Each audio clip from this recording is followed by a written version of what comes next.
She is a mind-body healing guide who helps others to turn their wounds into wisdom and pain into power. Tell me that's not one of the best sentences you've ever heard.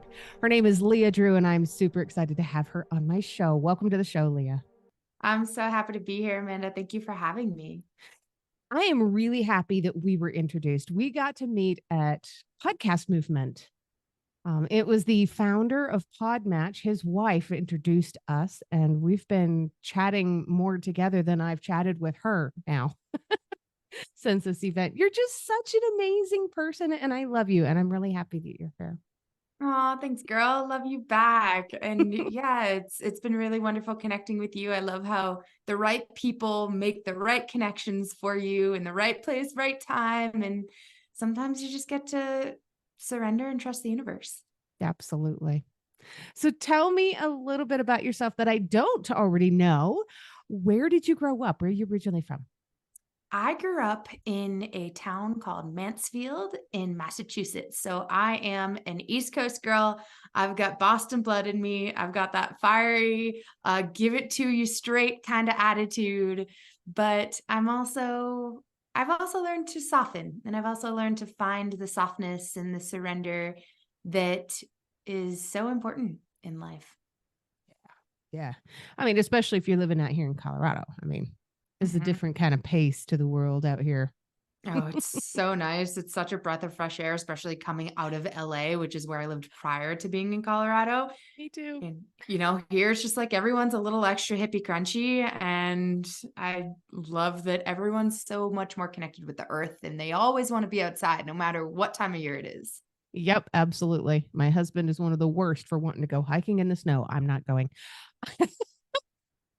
So, of course, this show is all about survivors and the stories of hope that live on. So, tell me about what it is that you had to survive. Wow.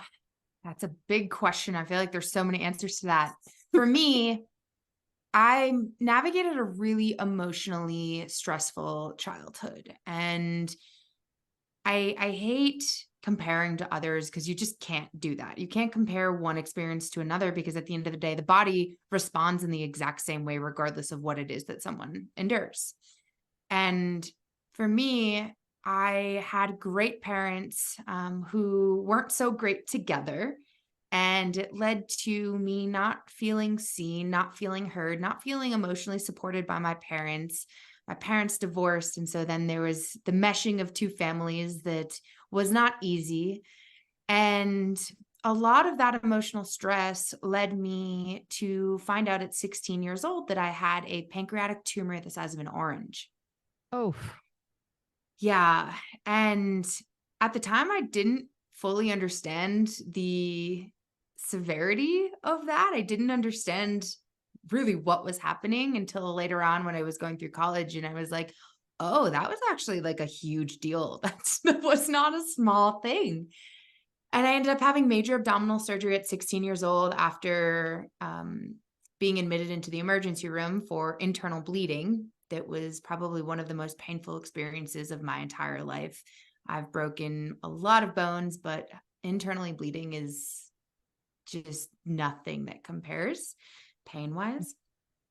So, over the years, I started developing severe anxiety, severe depression. I became suicidal and was navigating chronic pain. I herniated multiple discs in my lumbar spine, and I started having all of these major chronic health symptoms, some autoimmune disease symptoms. And I was going through the cycle of Western medicine that is not designed to help people when it comes to chronic health conditions, as you and I have spoken about.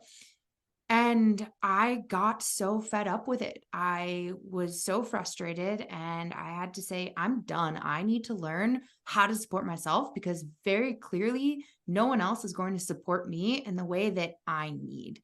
And up to that point, people had just given me pills, had given me all these things that were really just band-aids for the wound instead of helping me care for the actual wound and the root, which at the end of the day, I came to understand and find out was trauma, emotional stress, my lack of ability to regulate my own self and my nervous system.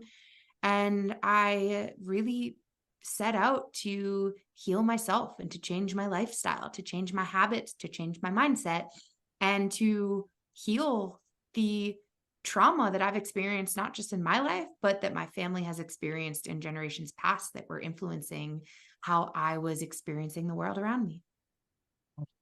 And I was reading something that you wrote about how you went deep into understanding how your history of trauma and epigenetics played a role in the development of your tumor. So, for the people who don't know, what is epigenetics? I love this question. Epigenetics is the study of your environment and how it affects your genetic expression. And so you probably have heard before people being like, oh, it's genetic. And every time I hear that from clients that come to me or people that I work with, I'm like, yes, and you're given this set of genetics, but your epigenetics are what dictates what is expressed and what is not. It's kind of like a light switch, to put simply. Your epigenetics either flip the light switch on or flip the light switch off.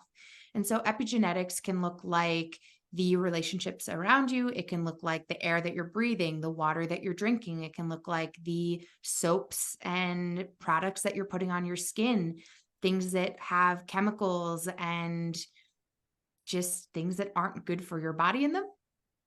Um, can look like GMOs and pesticides. All of these things are what go under the umbrella of epigenetics and the environmental factors that play a role in how your genes are expressing. Very cool. So, I can see a lot of connections between a lot of chemical processed foods and organic foods there. There's a Big time. massive difference that our bodies exude depending on what it is that we're putting into it. There's a lot of soaps and stuff with chemical dyes that I'm allergic to. I can't use those things. Yeah, we react in very strong ways. Some of us stronger than others, but we all react. Big time. And I like to divide it into different sections, right? You have your physical body, you have your mental body, you have your emotional body, and you have your energetic body. And so when you can divide them up into those four aspects of health and well-being, it becomes a little bit easier to look at each one of them and say, okay, you've got your physical health. What's influencing your physical health, right? The ways that you're moving your body, your lymphatic system, um, exercise, breathing, right? You have your mental body, which is your mindset and your thoughts, your beliefs. You have your emotional body, which really starts to bring in your emotional experience, your experience of trauma, the traumas you've had from the past, your genetic experiences of trauma.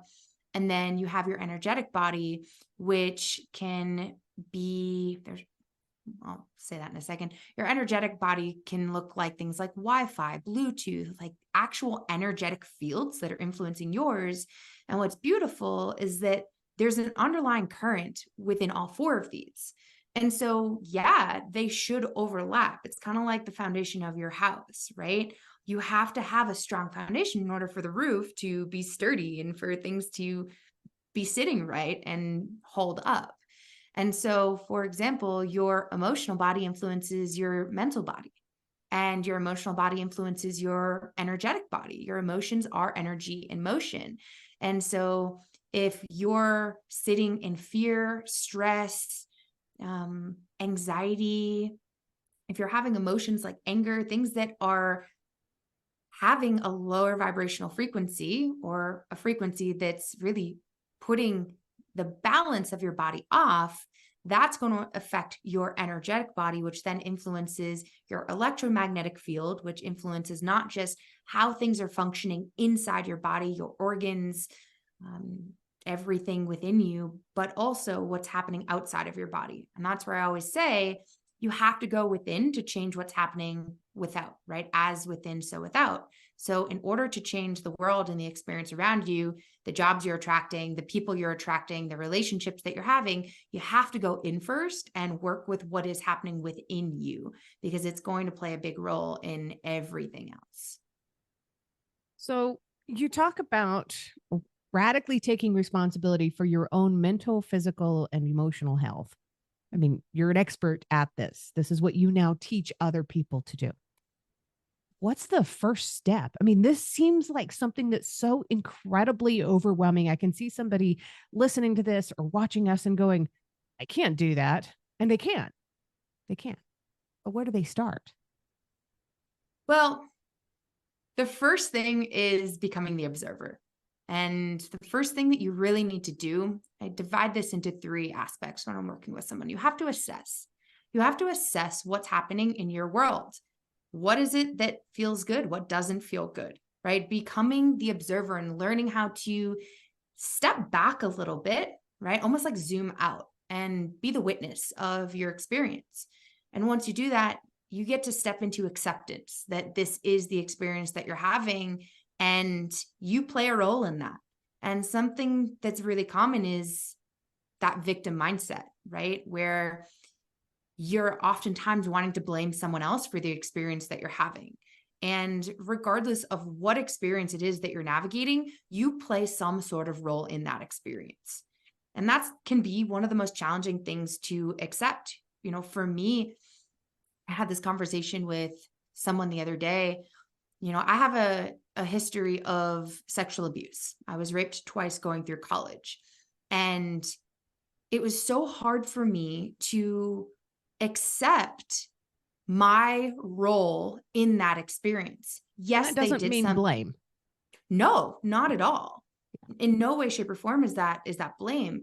But, you know, for me, you know, I was drinking. I was drunk. I could not set boundaries for myself. There were things that I got to take responsibility for that led to the outcome of the situation, which was me being sexually assaulted, which was me being violated.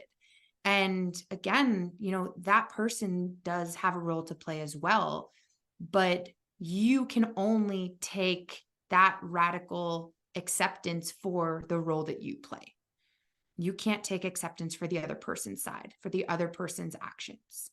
And so once you can accept that, you can start to unravel things and you can start to look at how can you take action to align yourself with the things that do feel good, to release the things that are preventing you from being in alignment, and reprogram the experience that you're having, reprogram your thoughts, your beliefs, the way you act, your habits. And once you move through that action phase, you then can start to step into that adaptation phase. And this is where you get to learn, you get to adapt, you get to continue to be the observer. And in that adaptation phase, you can start to really embody, right? Becoming that future you right now, because you understand your values. You've been able to reprogram those beliefs. You've been able to release the things holding you back.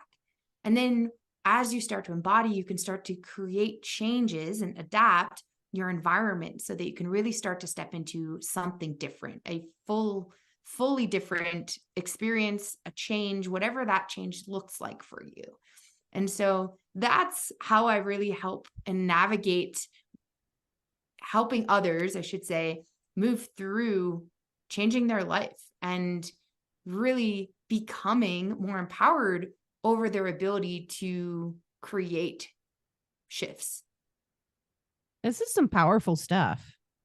This is amazing.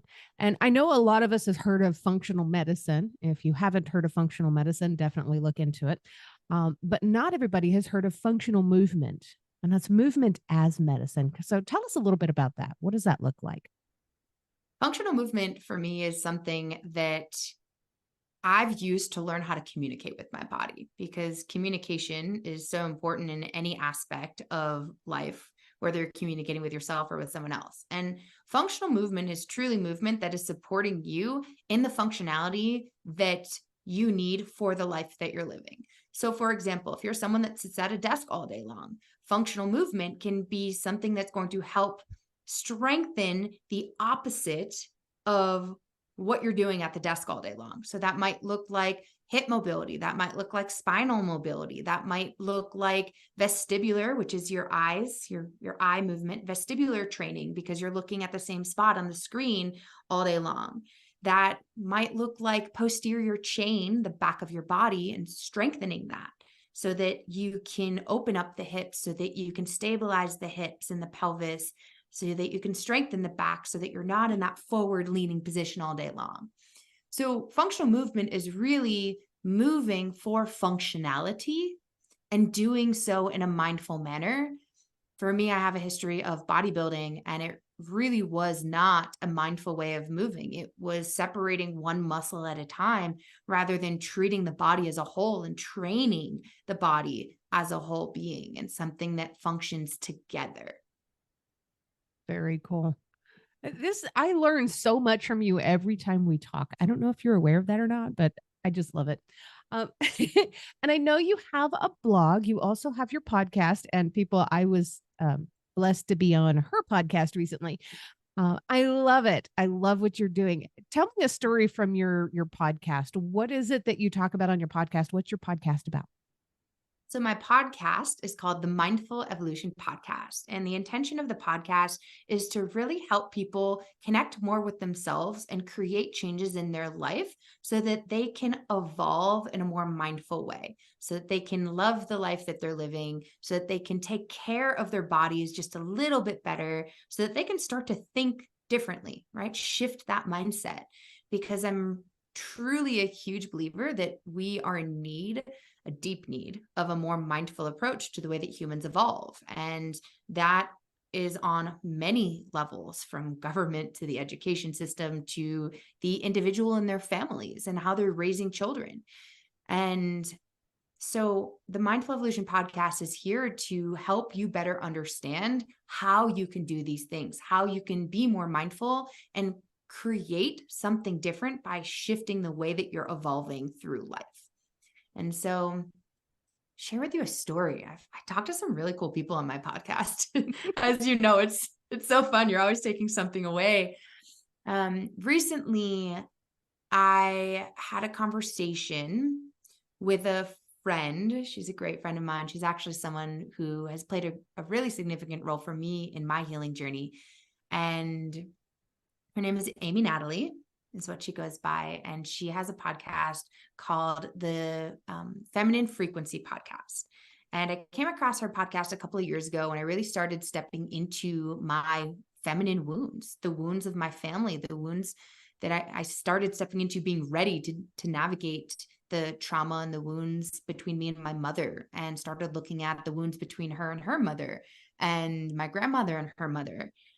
Because it is really important when you're moving through a healing journey to look at the 3 generations that come before you, including yourself, so that you can gain an understanding of, well, how did you learn these things? How did you come to understand that which you believe, the values that you have? And a lot of that has to do with what your parents, your grandparents, and your great grandparents navigated in their life, and the challenges that they faced. And so recently I had a really great conversation with her, and on our podcast, we discussed the masculine and feminine energies and how every single person gets to find the balance between both of those. And it doesn't matter what gender you identify with, you still have masculine and feminine energies. And it was a really beautiful conversation because it just reminded me of the importance of being able to not just find the structure and be with the doing in life, but also being able to find the flow and the relaxation and the calm and that nurturing self. And it was just a really enjoyable conversation because, yes, she works primarily with women, and it's something that a lot of men don't really understand, and they have a difficult time accepting, I think, because society tells them that being with your feminine is not a masculine thing to do. And in reality, in my eyes and many of the conscious individuals in my community, a man that can be with his feminine is a really attractive, strong masculine. And a woman that can be with her healthy masculine is a really strong, powerful, attractive feminine. And so if there's something that I can encourage anyone that's listening now, it's to dive deeper into looking at both your masculine and your feminine energies. Because oftentimes when we're feeling overwhelmed, when we're feeling stressed, when we're feeling out of balance, and we're not really sure what to do, one of those might be off and might be leading us to not support a particular part of ourselves. And by bringing both of those together, it can not only support with health and wellness and healing, but also reducing the stress and finding balance in your life, balance in your relationships, whether that be with yourself, with others, with your work life. And it's a really powerful tool to look more deeply at these different components of your world and where you might be able to bring a little bit more focus, attention, or the opposite, let go and release a little bit of your focus and attention on. Very nice. And you also have a blog. You've got this gorgeous website. I love the colors on your website, by the way. Blue is such a calming color. And if you guys want to see this, it's leahdrew.com, leahdrew.com. Such a beautiful website. I love the picture of you with the hula hoop behind your hat. The It's hula hoop. adorable.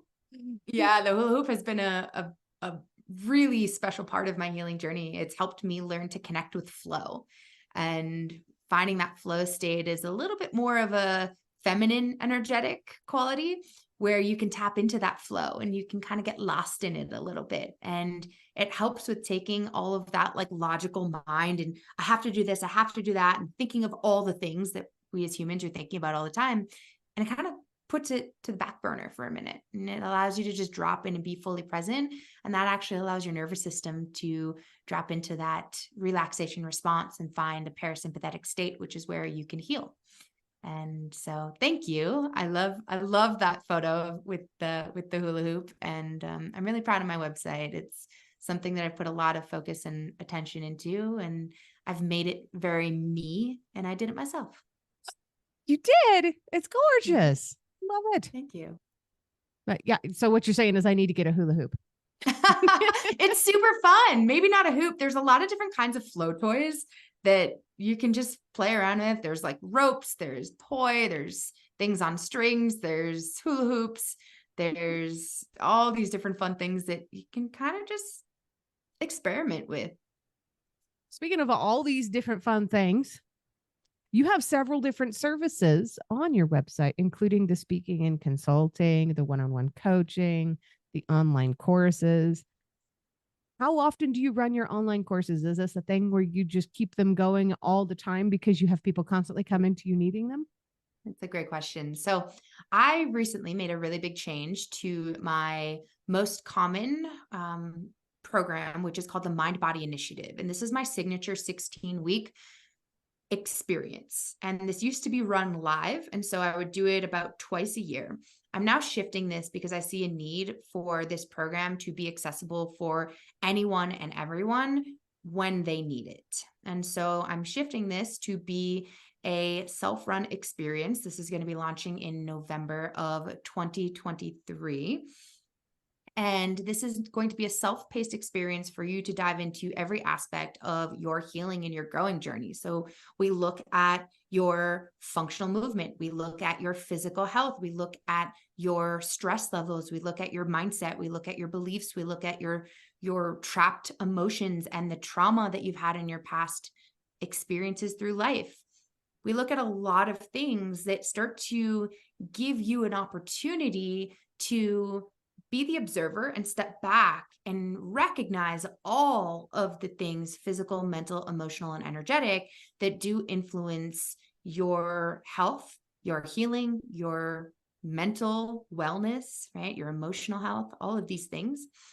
And ultimately become a more empowered self-healer, because I know what it's like to feel overwhelmed and not know what to do for yourself because there's so much information out there, or because maybe your doctors and your medical care team isn't really helping you understand. And so my intention is to shine a light on as many possible doors around healing so that people can choose which door needs a little bit more attention and which door to continue walking through and learning more about. And so the Mind Body Initiative is everything that I've learned for myself. I've watched it change so many people's lives who have come through the program. Some of the coolest parts is that some of my best friends have come through this program when it was a live program, and they've expressed how much it's changed their life. And that's just a total honor for my best friends to come and take this program because they're like, I've watched you. I've I've loved what you've done. And you not only walk the walk, but you talk the talk, right? And so did I do that backwards? You talk the talk and you walk the walk. And so yeah, this is something I'm feeling really excited about. And there's going to be an option here for anybody that does want to go deeper for coaching to opt in to the self-paced program and weekly group coaching with me or with another coach and supporter. So that's one of the things that I offer. And then I always offer one-on-one coaching with people once a week or twice a month, depending on what feels good for them. And then I do coaching and consulting for different businesses, corporations, and speaking engagements as well. Leah Drew, changing lives. Love it. I'm trying. It has come to that point where it's time that I ask my very last question. It is always my favorite question of the episode. People are going to get tired of hearing me say that eventually. But what is one thing that you truly love about yourself that's not related to your physical appearance? Hmm. I love my resiliency. It's something that has I've learned over time and through navigating the challenges and the darkness that come with life.